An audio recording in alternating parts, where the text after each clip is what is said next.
And that is on the beat. BB Fahodier family, you're tuned in to another Warriors of Weasels. I'm your host, Busara, and got a lot on my mind, so I'm just gonna jump right into it because I don't want to hold up your time because, as I always say, time is precious. Let's get right into an African proverb to try to set up our conversation. It is a foolish fly that is buried with a corpse. African proverb. Say that one more time. It is a foolish fly that is buried with a corpse. African proverb. And the COVID-19 response was all the proof that I needed to confirm my belief that people are only allowed to do what the societal structure needs to survive. Even if the behaviors of the people seem counterproductive at face value, if we look beyond the surface, we will see how it served the systems in place, such as crime feeding lawyers, doctors, judges, correctional officers, construction workers, building prisons. You can just go on down the line. You know, and I take a lot of verbal criticism for my approach of suggesting restricting the false freedoms of our people in order to create an atmosphere that will flourish with a BB Fahodier. Let's make sure we know what that is. African liberation. That's what a BB Fahodier is. So, people would always tell me about how they do what they want, they go where they want, and how they were under the impression that they could spend their money how they want, no matter how wasteful. Well, that sham independence has been debunked. And the truth goes as follows. We go where we're allowed, when we're allowed, only if we can afford it. All of the money wasted on leisure travel that could have been placed on farmland, or better yet, toilet paper and hand sanitizer factories, are biting us in the butt right now. And while the majority of a minority are distracted with quarantine DJs and old school R&B battles, the real Americans are buying up food seeds, firearms and ammunition in record numbers, and taking their frustrations over the quarantine to the streets with heavily armed protests, no acoustic guitars. And we, being black people, have gotten too comfortable in an uncomfortable situation, which wouldn't be so bad if we were using our calm composure to get out of the situation, but we aren't. And even worse, we are using this composure to fall even deeper into servitude, madness, and confusion. So we still trying to serve dead people as they throwing dirt on them.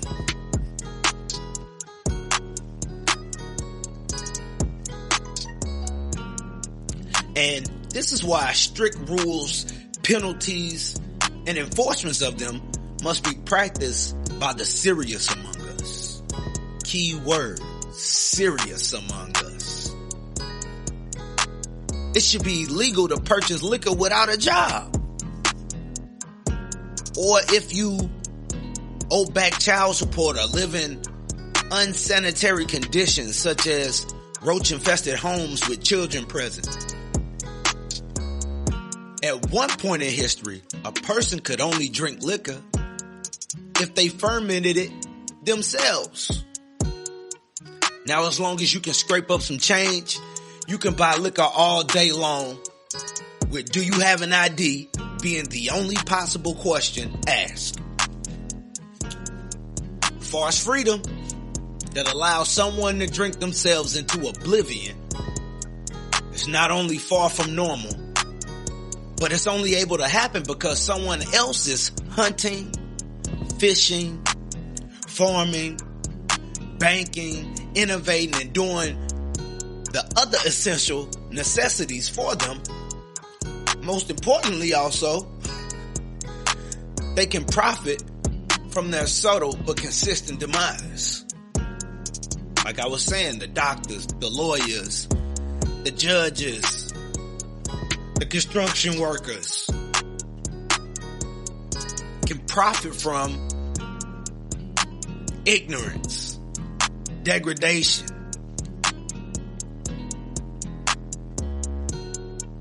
The same can be said about most of the obesity in the world.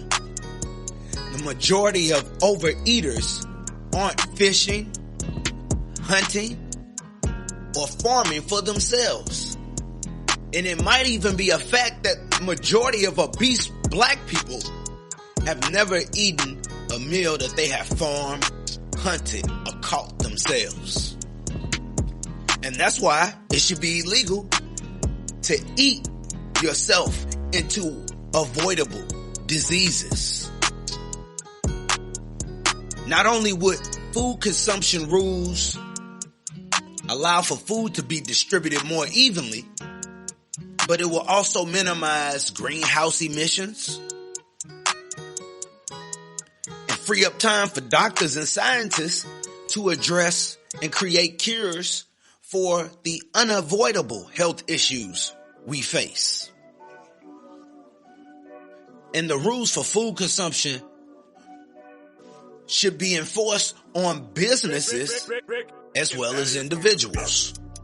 For example, because drug dealers were using over-the-counter drugs as a key ingredient for crystal meth, most businesses have restrictions on how many packs of Sudafed a person can buy per month.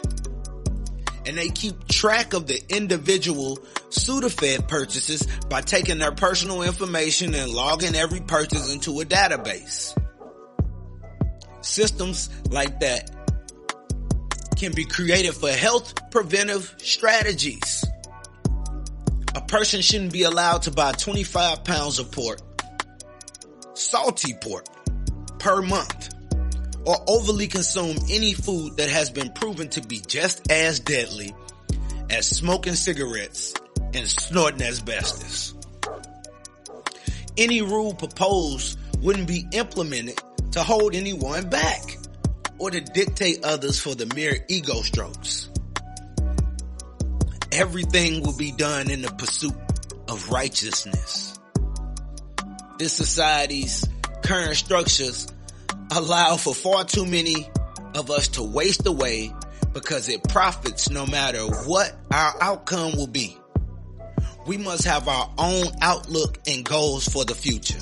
We must understand the preciousness of life and not waste a single second idly doing nothing.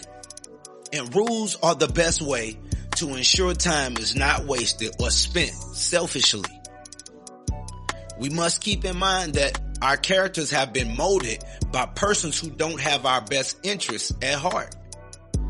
Keeping that fact in the very front of our focus rather than on the back burner will avoid people falling for the same traps and tricks every time. However, to form the proper mindsets, we must remove ourselves from the clutches of the enemy. Both physical and mental clutches must be severed. And those that don't want to, or those who are unable to remove themselves from the clutches of this enemy, must be viewed as persons to separate from in the name of survival. Just think, if it were illegal for men to spend more on their car than they spent on their children, education, or if limits for men were set for how much liquor and cigarettes they could purchase based on holistic productivity. And what is holistic productivity? That's individual productivity. family productivity, communal productivity, and national productivity. So putting in work for the nation, enlisting in the military, community work, planting gardens, or neighborhood watch in the community, family work. If you're a man, you're a husband that's in the home doing what men do, not living off of a woman like we've been told is okay in this society.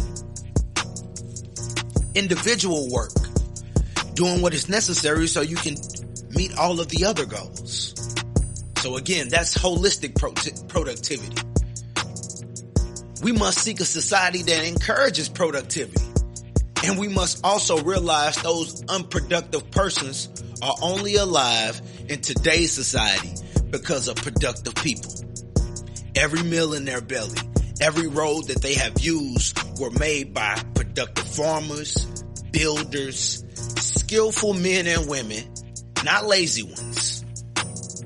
Lazy people only build bed sores and excuses on top of excuses. It should be illegal to live absent of responsibility in a world where someone has to be responsible in order for irresponsible people to eat. It should be illegal for men who are in good health to be seen outside in the middle of the afternoon in their pajamas. This racist society allows black males to walk around looking like they have menstrual cramps or as if they are healing from a C-section, wearing night clothes in the middle of the day at the grocery store. Are we waiting for the enemy to offer us solutions, justice, and wealth before we do it ourselves? Maybe I'm arrogant for saying this, but I think whatever solution we engineer for ourselves will serve us more justice than anything our enemies will offer us.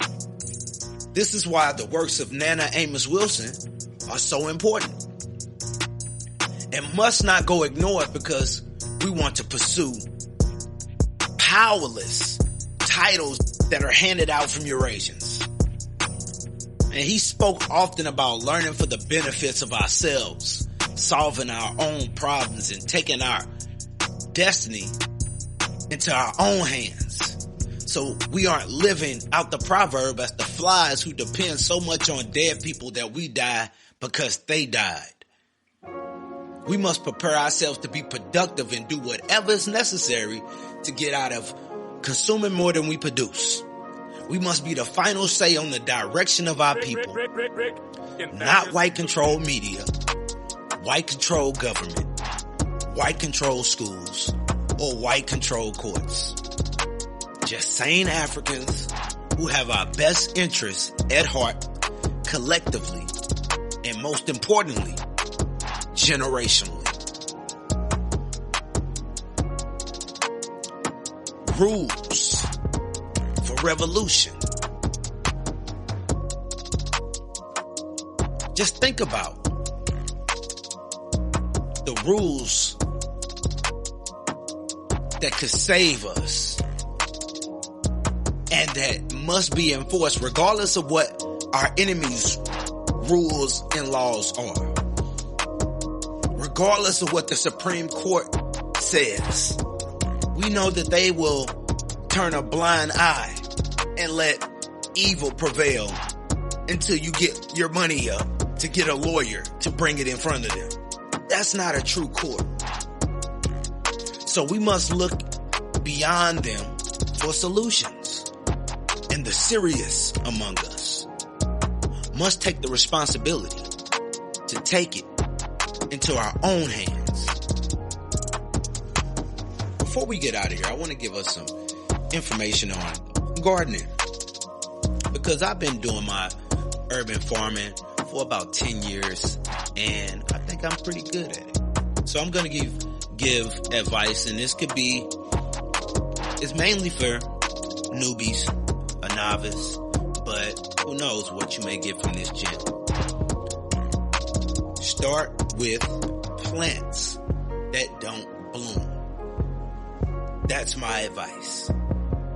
as a newbie, you want to start with leafy greens, something that grows fast, that you can you'll learn fast from it as well. Because if you mess it up, something they harvest within 30 to 45 days, within 3-4 months, you can learn a lot because you're getting a crop every month and a half. Basically every month if it's a 35 day.